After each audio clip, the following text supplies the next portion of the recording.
ఔషధ మరియు సుగంధ ద్రవ్య మొక్కల పెంపకంతో దేశాభివృద్ధికి అపారమైన అవకాశాలుంటాయని తెలంగాణ విశ్వవిద్యాలయ vice chancellor professor T Yadagirirao పేర్కొన్నారు.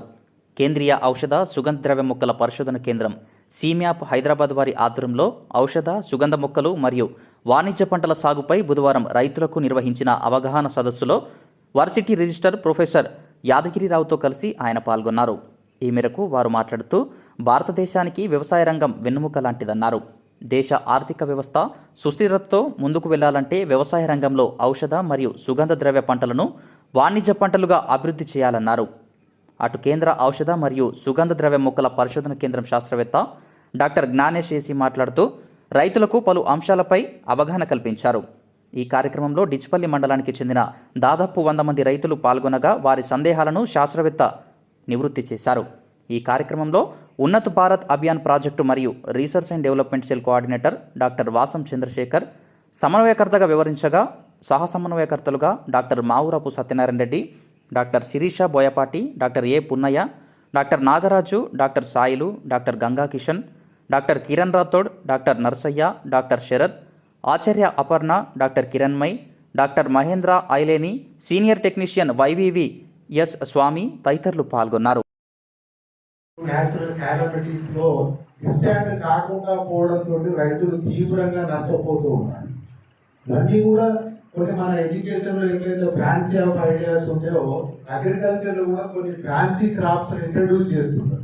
కానీ ఇక్కడ ఉన్నటువంటి వెదర్ కండిషన్స్ కు అవి డిస్టాండ్ అవుతాయా, తట్టుకోగలుగుతాయా, దాంతో చాలా ప్రాబ్లమ్స్ రైతులు రకరకాలుగా ఎదుర్కొంటూ ఉన్నారు. ప్రతిసారి ఒక విషయంలో ఒక్కొక్కసారి పత్తి పండించే విషయంలో కూడా ఇదివరకు ఏమయ్యేది, ఇప్పుడు మోనో అగ్రికల్చర్ సాగు బాగా చేస్తూ ఉన్నారు. ఒకే రకమైనటువంటి పంట సపోజ్ ఒక రైతుకు 10 ఎకరాలు ఉంటే గతంలో ఒక 3 ఎకరాలు పత్తి, 2 ఎకరాలు మొక్కజొన్న, 2 ఎకరాలు మిర్చి, 2 ఎకరాలు పొలం వేసేవారు. ఎందుకంటే ఒక పంటలో నష్టం వచ్చినా ఇంకొక పంట రైతుకు విశ్వాసం ఉండేది. ఇప్పుడు ఈ మోనో అగ్రికల్చర్ తోటి ఏమైతుందంటే, ఇప్పుడు ఒక 10 ఎకరాలు ఉంటే 10 ఎకరాలు పత్తి వేసి 10 ఎకరాలు మిర్చి చేస్తే ఏదైనా వైరస్ తోని మొత్తం పోతేనే ఇటీవల కాలంలో ఈ రైతు ఆత్మహత్యలు అనేటువంటి దానికి దారితీస్తూ ఉంది. ముఖ్యంగా ఇప్పుడు ఈ పెట్టుబడి, వాటికి కావలసినటువంటి జ్ఞానం, ఇవన్నీ కూడా మనం రైతులకు సకాలంలో అందజేయగలుగుతామా? ఇవన్నీ కాకుండా మార్కెట్ కూడా చాలా ప్రధానమైనటువంటి అంశం. ఇప్పుడు మా దగ్గర నేను కూడా వ్యవసాయంతో నాకు కూడా చాలా సంవత్సరాలుగా అనుబంధం ఉంది. ఇప్పుడు కూడా నేను మా గ్రామానికి పోయినట్లయితే మా వ్యవసాయ క్షేత్రాన్ని తప్పకుండా సందర్శిస్తాను. అక్కడ ముఖ్యంగా ఏమైతుందంటే, ఈరోజు సమాజంలో ఏ రంగంలో కానివ్వండి, వాళ్ళు ఉత్పత్తి చేసేటువంటి వస్తువుకు ధర నిర్ణయించే అధికారం వాళ్ళకే ఉంటుంది. కానీ రైతు ఉత్పత్తి చేసేటువంటి పంటకు మాత్రం ధర నిర్ణయించే అధికారం వాళ్ళకు ఉండదు, ఎవరో నిర్ణయిస్తారు.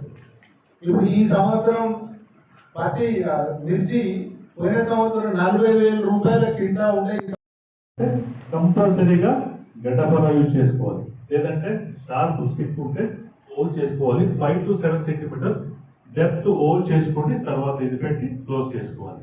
తర్వాత ఇమీడియట్ గా వాటర్ వేయాలి. లేదు ఇప్పుడు పెట్టాను 3 days 4 days అయిన తర్వాత వాటర్ ఇస్తాను, ఇమీడియట్ గా వాటర్ వేయాలి.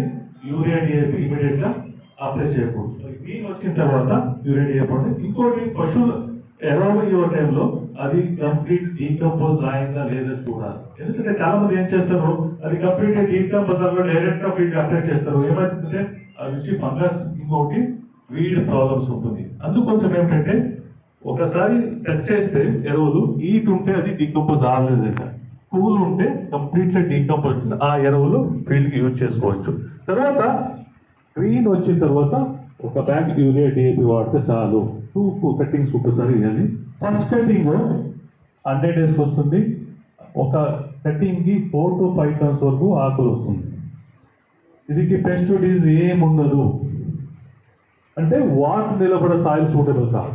ఎందుకంటే 1 day వాటర్ నిలబడితే ప్రాబ్లం లేదు, 4 days 5 days వాటర్ నిలబడితే. ఇంకోటి ఏంటంటే ఇది లెమన్ గ్రాస్ చేస్తారు, సరౌండింగ్ ఏరియా ప్యాడీ ఉంటుంది. ఇది ఆల్రెడీ చెప్పాను, ఇది బహువార్షిక పంట. ఎప్పుడైనా వాటర్ నిలబడితే 3 days 4 days నిలబడితే చచ్చిపోతుంది. అందుకే ప్యాడీ సరౌండింగ్ ఏరియా సూటబుల్ కాదు, వాటర్ నిలబడే soil suitable. Any soil suitable. PH 8 8.5 ఉంటే కూడా suitable, waste land gravel fertility లేదంటే కూడా సూటబుల్. ఈవెన్ జీవామృత స్ప్రేస్ చేస్తే కూడా మంచిగా వస్తుంది. ఇదంటే ఒక్కొక్క ఫార్మర్స్ ఏం చేస్తారంటే 40 days కూడా హార్వెస్ట్ చేస్తారు. 40 days హార్వెస్ట్ చేయకూడదు. Minimum 65 days to 90 days. Delay కూడా చేయకూడదు. 100 to 110 చేయకూడదు. ఎందుకంటే ఆయిల్ పర్సెంటేజ్ తగ్గుతుంది, సిట్రల్ కంటెంట్ తగ్గుతుంది. ఇంకోటి హార్వెస్ట్ టైంలో